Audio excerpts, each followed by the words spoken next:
Hey everybody, welcome back to another Python tutorial. In this video, we are going to be covering a new library. It is the PYODBC library. So with this particular library, we can connect to a whole host of data sources, SQL servers, Access databases, Excel workbooks, just a tremendous amount of data sources that exist in our system. The PyODBC basically gives us a way to access them in a standardized way. And so ODBC, if I remember correctly, is Open Database Connection, if I remember. I hope that's right. And basically, it was a standard that was created by Microsoft that allows accessing different data sources easier and more consistent. And so they really kind of pioneered this whole idea of being able to access all these different data sources in a relatively easy way. And then so naturally, because it was pretty popular, a whole Python library was actually dedicated to it. So we're going to be working with that one today, and we're going to be connecting to an SQL server and inserting some data in it. And then in the upcoming video, we're going to see how to connect to an Excel workbook, just because I think that's pretty cool that we can do that from the PyODBC library. A couple things you do need to keep in mind. Depending on the data source that you're using, you might need a certain driver. So for example, we're going to be working with an SQL server. Well, it's going to be assumed that you have the SQL driver that will allow us, the ODBC driver for SQL. So that will allow us in a way to talk to that database. Just like you need a driver for your computer to talk to your printer, you need a driver for your system to talk to a database. So it's important that you have that. If you do not have that driver and say, you installed SQL Server and you just never installed it, you can download it from the Microsoft website. Most time though, if you install it, I think it comes default. So, but again, assuming you didn't have it, you can actually just type in, I think it was just, where is it? I think I just did PyODBC, if I remember correctly. If I can type. And you can actually go here and it has all the information for it. So usually it's like one of the first ones that pops up. And then they actually tell you how to kind of set up your environment so that way you can use this library. And so it's pretty intuitive. You download the Python installer, you install Python, you install the driver, and then they tell you how to install PyODBC using Python. You can do this again, pretty standard, and you can usually find information. And then if you go to the driver section, so if you click this link right here, it will take you to this page where you can see all the drivers. So there's obviously different versions depending on which version of SQL Server you're on. I'm on the latest version, so I'm using 17. And then you just simply go here and you can download it. It's a very simple setup. You just do it as normal, nothing super fancy at the end of the day. But I did want to kind of give this to people if they were new to it. I'll also be covering it again for the Excel workbooks because most of us are not going to have that driver by default. Okay, so I have some data on another worksheet that I'm going to grab. Whoop. Forgot to grab it because that's what I do. And then I am also going to import PyODBC. And so that's the name of the library. I'm going to define some data that we're going to be inserting into our particular database.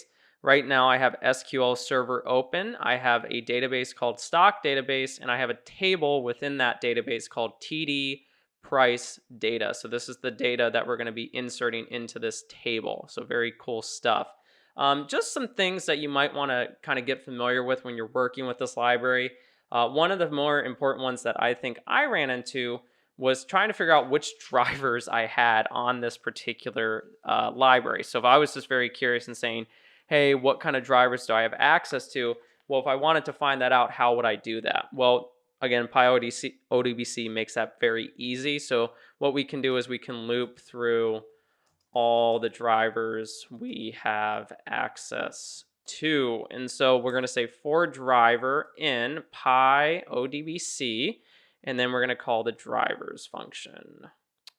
And then what we can do is we can just simply print out that driver. So if you're ever curious as to what drivers you have, you can just run that and it will list all the drivers. So I currently have the Excel driver, Access, and all that kind of fun stuff. This will be important when we want to connect to our particular databases. We're going to be using the ODBC driver 17 for SQL Server. So that's just, again, a note. We'll go into more detail with that in a later video. Okay, so now that we have our data, we need to connect to our database. And so there's a couple different pieces of information that we need. We need the server name and we need the database name. Well, if you're in Microsoft SQL Server, that information is very easy to get. I'm going to jump back into that. And if I actually go right here and say connect to Object Explorer, right here, this is my server name. Don't ask why it's so ugly. That was kind of just the default that kind of set up when I installed it. So we're going to define the server name and the database name. And so we'll give this server equals, and it's going to be string. So that's our server name. And then we need our database. Well, the database you should kind of know because that's the one that you ideally want to import into. And mine is called stock database. So that's my database name. Now that we've defined our server and our database, we're going to put them into something called a connection string. That's going to have all the information we need to send along when we're going to connect to our server. So we need to define our connection string. So define our connection string. We're going to give it a variable name. We're going to call it connection. And then we're going to do PYODBC. And then we're going to call the connect method. And then now we have to pass through this long connection string. Casing does matter, space do matter, so please follow it exactly the way I am typing it, or else it will not work. So driver equals, I'm going to put brackets, and then I'm just going to copy this one right here, just to make my life easier. So I'm going to put that in there. I'm going to put a semicolon, and then I'm going to put a new line. And I want to make sure that I don't put my comma there. So I'm going to do that. And then I'm just going to tab in. And I'm going to do server equals. And then from here, I'm going to add my server variable, just like that. And then I'm going to do that. And then I'm going to put my semicolon and then that. And so from here, I'm just going to keep going. And then the next one is going to be my database. That's going to equal my database variable. And then from here, I'm going to put my semicolon in my new line. And then I'm going to put trusted underscore connection equals yes. Basically what this does is it's going to use my Windows authentication to log in. So just whatever I normally use to log in onto my computer, that's what it's going to be putting on that one. And I'm actually going to remove some stuff. I'm going to remove that one, and that one. Sorry about that. I got a little confused for a second. So again, it should look just like this. We have a driver, a server, a database, and a trusted connection. This is simply signifying that we want to connect to it using our Windows authentication. Hopefully that connection string works fine. So now we're going to create the connection cursor. This is going to be kind of our mechanism in order to kind of play around with the database. So grab a table, execute queries, things like that. So we're using the cursor in order to do that. So we're going to say cursor equals our connection string, and then we're going to call the cursor object. So now that we've done that, we can move to the next section. And so from here, now we're going to actually get into the inserting the price data. Now I'm going to write the query first, and then we're going to loop through all of this data and start inserting it. So I'm going to define something called insert query. So define our insert query because we're inserting data. So I'll store it in a variable called insert query. And then it will be a multi-line string. So I'm going to do triple quotes. I'm going to say insert into TD underscore price underscore data. I'm going to put the name of the columns in the order of them. So I'm going to say close price, high, low,